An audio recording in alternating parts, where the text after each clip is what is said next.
መቼ ነው ግድያው የሚቆመው ብለን ጥያቄ እንጠይቅ። እስከ መቼ ነው ይሄ ግድያ የሚቀጥለው ብለን እንጠይቅ።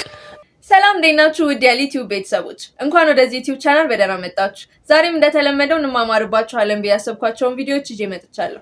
ከዛም በተጨማሪ በአርሲ ኦርቶዶክሳውያን በአሰቃቂ ሁኔታ መገደላቸው ተሰምቷል። እሱን በተመለከተም የተወሰኑ ቪዲዮዎችን ይዤ መጥቻለሁ። እስከ ቪዲዮ መጨረሻ አብራችሁን ቆዩ። እንደተለመደው ለዚህ ቻናል አዲስ ከሆናችሁ ሰብስክራይብ እያደረጋችሁ ላይክ፣ ሼር እና ኮሜንት መጻፍም እንዳይረሳ። ወደ ቪዲዮ በተሰባሰባችሁ ቁጥር ይሄን ለመታሰቢያ ይሄ ሲሆን የእግዚአብሔር ልዩ ጸጋ እንካፈላለን። yes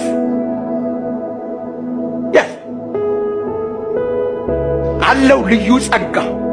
ሰላም ለእናንተ ይሁን የኔ ተወዳጆች፣ እንዴት አላችሁልኝ? የጌታችን ኢየሱስ ጸጋና ሰላም በሁላችን ላይ ጸንቶ ይኑር።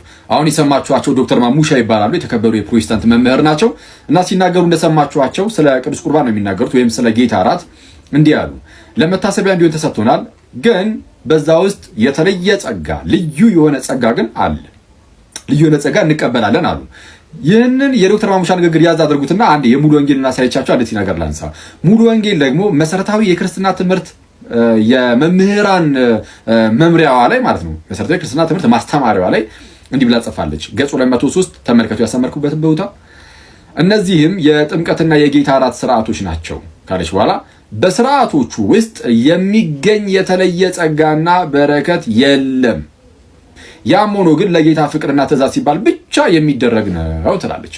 ሰው ለምሳሌ የጌታ እራት ወይም ቅዱስ ቁርባን፣ በዛ በቅዱስ ቁርባን የሚገኝ የተለየ ልዩ ጸጋ እና በረከት የለምን ያለችው ሙሉ ወንጌል በመሰረታዊ ክርስትና ትምህርት ማስተማሪያዋ ሰነድ ላይ ኦፊሻል በሆነ ሰነድ ላይ ይህንን ስርዓት የምንፈጽመው ለጌታ ካለን ፍቅርና ለጌታ ፍቅርና የጌታ ትእዛዝ ስለሆነ ብቻ ነው። ዶክተር ማሙሻ ግን ምን ነበር ያሉት? አይ ልዩ የሆነ ጸጋ አለው የሚል ነገር አስቀምጠዋል።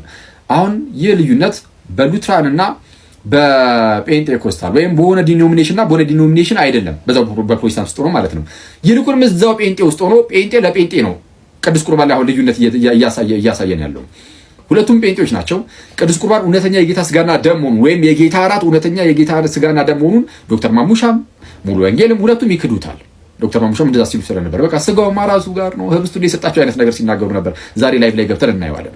ሁለቱም ይህንን ክደው ግን አይ እንደው ጸጋ ግን እንቀበልበታለን የሚሉ አሉ። ይኸው ለምሳሌ ዶክተር ማሙሻ ብለዋል። ሙሉ ወንጌል ግን በቤተ እምነት ደረጃ ግን የተለየ ጸጋ እና በረከት የለም ትላለች። ማን ነው ትክክል? እግዚአብሔርን ጸጋ ትቀበሉበታላችሁ ወይስ አትቀበሉበትም? እንዴት ነው የምታውቁት እውነተኛ የሆነውን ማለት ከሆነውን ካልሆነው ማለት ነው? በመጽሐፍ ቅዱስ ካላችሁ እንግዲህ ዶክተር ማሙሻ መጽሐፍ ቅዱስ ብሎ ይመጣሉ። ሙሉ ወንጌልም መጽሐፍ ቅዱስ ብላ መምጣቱ አይቀርም። በምን ታውቁታላችሁ? ቪዲዮን ተከታትለን ተመልሰናል ተመልካቾች። ወንድማችን አኬ ቁርባንን በተመለከተ ጥሩ ትምህርት ሰጥቶናል። እንደተማማርንበት አልጠራጠርም። ወደ ቀጣይ ቪዲዮ እንሄዳለን። እንደዚህ ቢላችሁ ማንም ሰው አትጨነቁ። በመድኃኔዓለም የሚያምን ሰው እገሌ ደገምኩባችሁ ውሸቱን ነው። እንደውም እውነቴን ነው የምነግራችሁ፣ በዚህ ዘመን ጠንቋይም የለም፣ አይሆንለትም። ውሸቱን ኩሸቱ ነው እንጂ ጠንቆላቸውም አይሰራም። ማምላክን ከልቤ ነው የምነግራችሁ። ማለት ማማተብ ነው ያለባችሁ።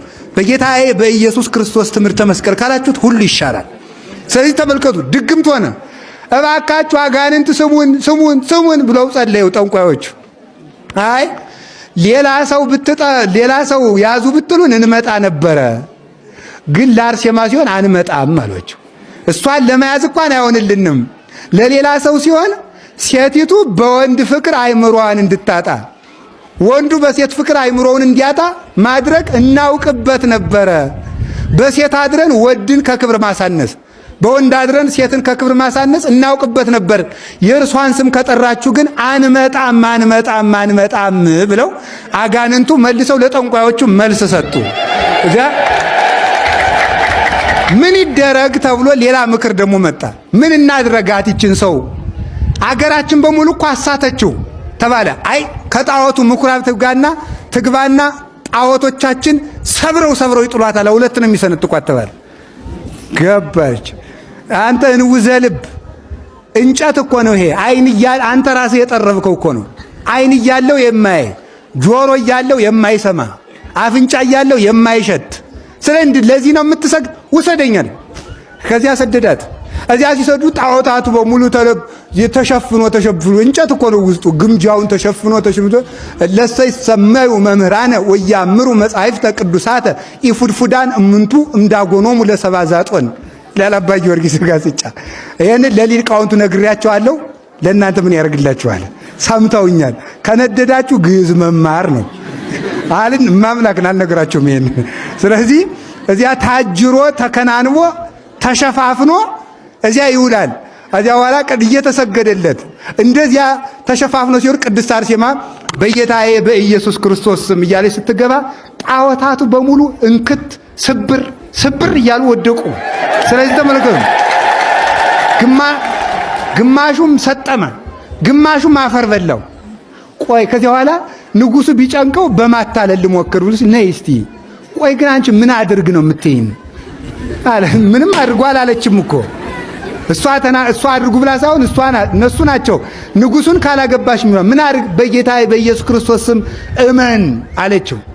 ያንን አይሁድ ሰቅለው የገደሉትን ሎቱ ስብሐት ለሱ ምስጋና ይግባው ያንን ወንበዴውን ነው ወይስ ደግሞ ጳውሎስ ጴጥሮስ የምታያቸውስ እነዚያን ሰውን በጥንቆላ ሲያሰስቱ የነበራቸው ነው? ሄድ አለችና ምራቋን ፂቅ አረገችና ሄዳ በጥፊ ንጉሱን በእውነቱ መቶ አንዳንዶቹን ውቀሷቸው አንዳንዶቹን ገስጿቸው ብሏል ቅዱስ ጳውሎስ። ሄደችና እዚያ በኋላ በጥፊ አለችው። አያችሁ፣ እሷን ሲያሰቃያት አልመታችውም። ክርስቶስ ሲነሳ ነው የተነሳችው። ክርስቶስን ሲሰድብባት ግን ሄደችና በጥፊ አለችው። ኧረ ተይ አርሴማ ተይ፣ በጥፊ አትምችኝ። እኔ እስካሁን ታገዝኩሽ። ምን አርጌሽ ነው ሁሉ የምታሰቃይኝ? አንተ እንውዘ ልብ እኔ አላልኩም። እኔ እኮ ያልኩሽ ሌላ አይደለም። ከቤተ መንግስት ገብተሽ ለኔ አንድ ፍሬ ልጅ ስጪ ነው ያልኩሽ አላት። 5 ምክር መከረችው። የማታገኘውን አትፈልግ፣ የማትጨርሰውን አትጀምር። ይኸውላችሁ ተመልከቱ። የማታሸንፈውን አትጣላ፣ ድል የማትነሳውን አትከራከር፣ የማትወጣውን ባህር አትዋኝ አለችው። 5 ምክር። ይሄ በጣም በጣም በጣም ይሄን ብቻ ብንማማረው አውሎ ያሳድረን ነበር ማምላክን። እነዚህ 5 ችግሮች አሉብህ። ስለዚህ የማታሸንፈውን ኢትኩኑ ከመዘይጻባ ምስለ እግዚአብሔር ያለው ነው። በእውነቱ ገማልያል ለአይሁድ የመከራቸው ነው።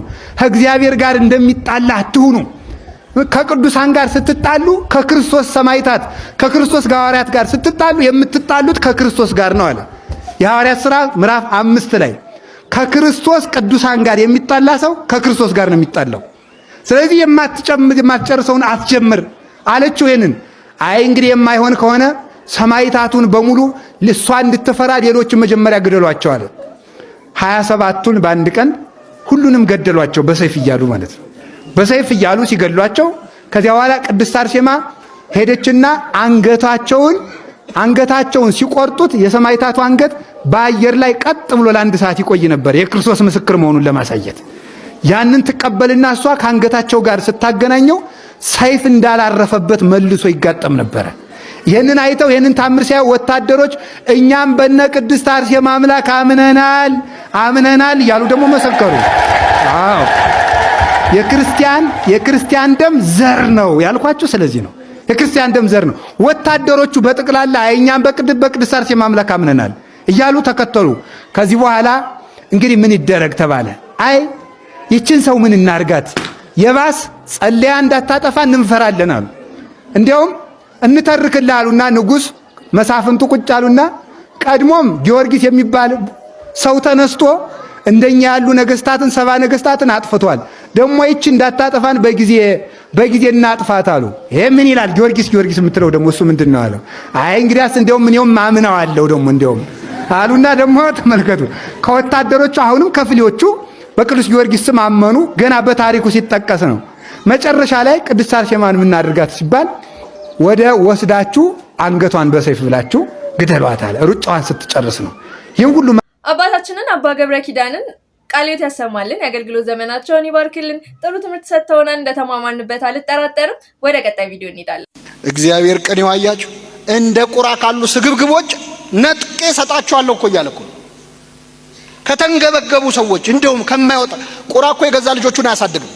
ግን ልጆቹን የማይመገበውን ቁራ እግዚአብሔር መጋቢያ አስተናጋጅ አደረገው። ጠዋትና ማታ እየመጣ ለኤልያስ ስጋ ቀረበለት። ስለዚህ እግዚአብሔር የሚሰራው በቸርነቱ እንጂ በእኛ እውቀት በእኛ ትጋት አይደለም። አንዳንድ ሰዎች በጣም ይሞሉናል ሆዳችን እስኪነፋ ድረስ። እችላለሁ ካልክ ትችላለህ። አትችልም እንዴ? እችላለሁ በይ የኔ እህት አይዞሽ የሚሉ ሰዎች አሉ። ወንድሜ ይችላል። አትችልም። እችላለሁ ካልንም ኃይልን በሚሰጠኝ በክርስቶስ ሁሉን እችላለሁ። በደካሞች መስራት ያውቃል። ስለዚህ ቆስቁሱት እስቲ። እግዚአብሔር በእኔ የሚሰራው ምንድነው?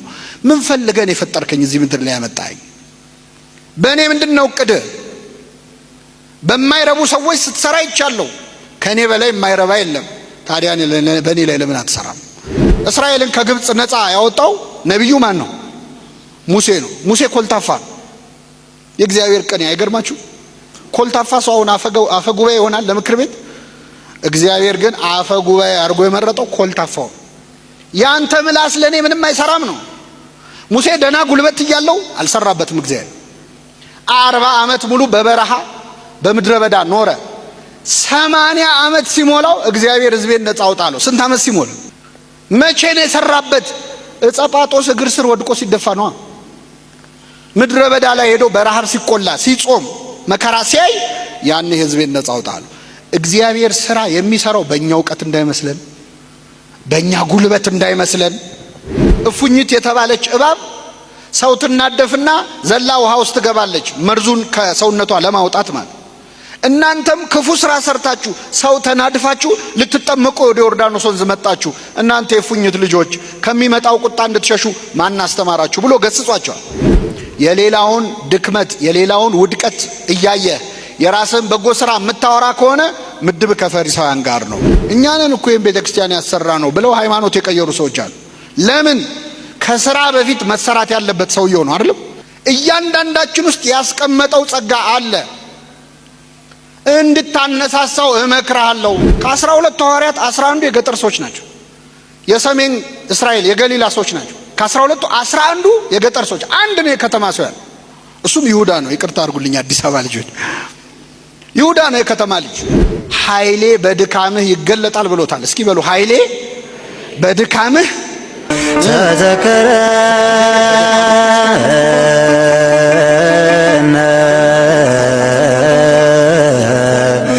እግዚኦ ወወልድ ወመንፈስ ቅዱስ አሐዱ አምላክ አሜን። ለእግዚአብሔር ቤተሰቦች፣ የእናታችን የእመቤታችን የቅድስት ድንግል ማርያም ወዳጆች በእግዚአብሔር ሰላምታ እንደምንዋላችሁ እንደምንዋላችሁ። አሜን። ምህረቱን ቸርነቱን አብዝቶ እስከዚህች ሰዓት ያደረሰን በእድሜያችን ላይ የዛሬዋን ዕለት ይችን ሰዓት ጨምሮ የሰጠን የአባቶቻችን አምላክ ልዑለ ባሕሪ እግዚአብሔር ስሙ የተመሰገነ ይሁን። እግዚአብሔር አምላካችን በቀሪው ሰዓት ከመካከላችን እንዲሆንልን፣ እንዲያስተምረን፣ እንዲመክረን፣ ምስጢሩና ጥበቡን እንዲገልጥልን የእርሱ ቅዱስ ፈቃድ ይሁንልን። በሚኖረን አጭር የትምህርት ጊዜ በዚህ በማቴዎስ ወንጌል ምዕራፍ 9 ላይ ተጽፎ በሚገኝ የዚህ ሰሞን ቃለ እግዚአብሔር ተነስተን እንማራለን። የትምህርታችን ርዕስ የሚሆነው በዚያም ወራት ይጾማሉ የሚል ይሆናል። ከኔ ጋር በሉ፣ በዚያም ወራት ይጾማሉ። የማቴዎስ ወንጌል ምዕራፍ 9 ከቁጥር 14 እስከ 17 ያለው። በዚያን ጊዜ የዮሐንስ ደቀ መዛሙርት ወደ እርሱ ቀርበው እኛና ፈሪሳውያን ብዙ ጊዜ የምንጾመው ደቀ መዛሙርት ግን የማይጾሙት ስለምንድን ነው አሉት።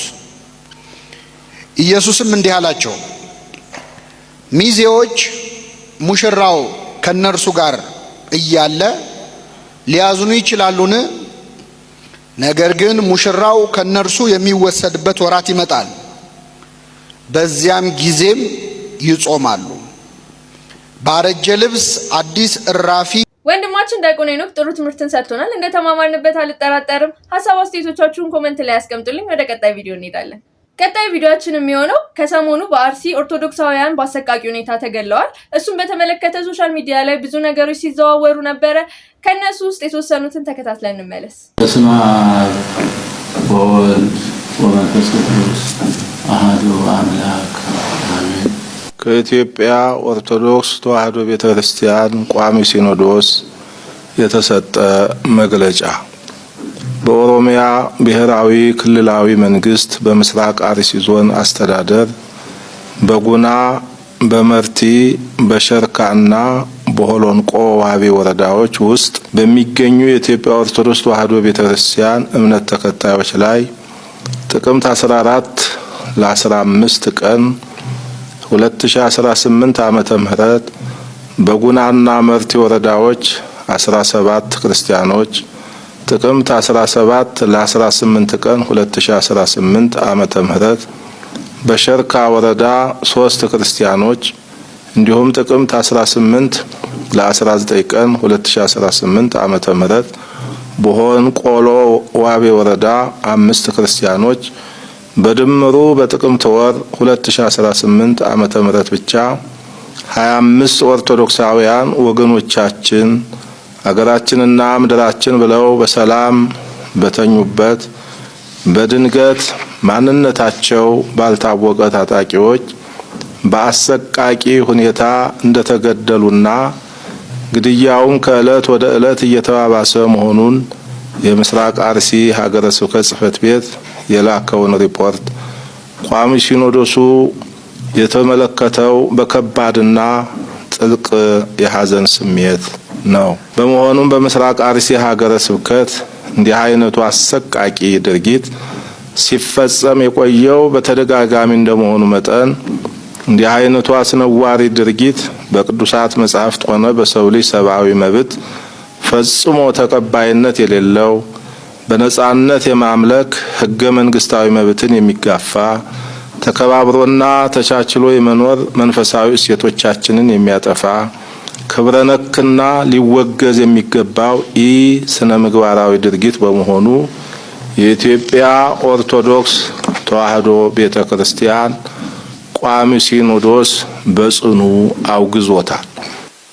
ሆኖም ጉዳዩ በቀጥታ የሚመለከታቸው መንግስታዊ አካላቱም ይሁን ሰብአዊ የሆነ ተግባር በጽኑ በማውገዝና በህገ መንግስቱ የተረጋገጠውን በህይወት የመኖርና የእምነት ነጻነት መብትን እንዲያስከብሩልንና ይህን አስነዋሪ ድርጊት የፈጸሙትን ህገወጥ ግለሰቦች ለህግ በማቅረብ የህግ የበላይነትን ከማረጋገጥ በተጨማሪም በቀጣይ እንዲህ አይነቱ ህገወጥ ተግባር እንዳይደገም አስፈላጊውን የህግ ከለላ በመስጠት ኃላፊነታቸውን እንዲወጡ ቋሚ ሲኖዶስ መንፈሳዊ ጥሪውን ያስተላልፋል። በመጨረሻም በደረሰው ጉዳት የተሰማንን ከፍተኛ ሐዘን በድጋሚ እየገለጽ ለሟች ቤተሰቦችና ለመላው ኢትዮጵያውያን መጽናናትን በመመኘት በግፍ ህይወታቸውን ላጡት ወገኖቻችንም እግዚአብሔር አምላክ ዕረፍተ ነፍስን እንዲያድልልን ቅድስት ቤተክርስቲያን ትጸልያለች። የኢትዮጵያ ኦርቶዶክስ ተዋሕዶ ቤተክርስቲያን ቋሚ ሲኖዶስ ጥቅምት 20 ቀን 2018 ዓመተ ምህረት አዲስ አበባ ኢትዮጵያ። ለአርሲ ኦርቶዶክሳውያን ድምጽ መሆን አትፈልጉም? በአርሲ ለተገደሉት ምእመናን እናት አባቶቻችን እህት ወንድሞቻችን እንዲሁም ህፃናት ድምጽ መሆን አትፈልጉም? እኛስ እንደ ልጅ አባቶቻችንን እኛ ኦርቶዶክሳውያን የሚደርሰው ግድያ እስከ መቼ ነው የሚቀጥለው ብሎ መጠየቅ ኃጢአት ነው? እስቲ ኦርቶዶክሳውያን ሁላችንም አባቶቻችን ተግባር የሆነ ውሳኔ እንዲሰጡልን እኛ እንደ ልጅ እስከ መቼ ነው ግድያው የሚቆመው ብለን ጥያቄ እንጠይቅ። እስከ መቼ ነው ይሄ ግድያ የሚቀጥለው ብለን እንጠይቅ። እስከ መቼ ነው ይሄ ሞት የሚቀጥለው ብለን እንጠይቅ። እስቲ ዝም አንበል። እስቲ እነሱ ጋር እንዲደርስ ደርሶም የኛ የልጆቻቸው ጩኸት ምላሽ እንዲያገኝ እናድርግ። እስቲ የአቅማችንን የድርሻችንን እንወጣ። እስቲ ኦርቶዶክሳውያን ቪዲዮ እንዳያችሁት ነው እንግዲህ ቤተሰቦች እጅግ በጣም አሳዛኝ ዜና ነው። ነፍሳቸውን በአጸደ ገነት ያኑርልን። ለቤተሰቦቻቸውና ለወዳጅ ዘመዶቻቸውም እንዲሁ መጽናናትን እንመኛለን። ለዛሬ ይዤላችሁ የመጣኋቸው ቪዲዮዎች እነዚህን ይመስሉ ነበረ። ሀሳብ አስተያየቶቻችሁን ኮሜንት ላይ አስቀምጡልኝ። ላይክ፣ ሼር እንዲሁም ሰብስክራይብ ማድረግ እንዳይረሳ። በቀጣይ ቪዲዮ እስክንገናኝ ድረስ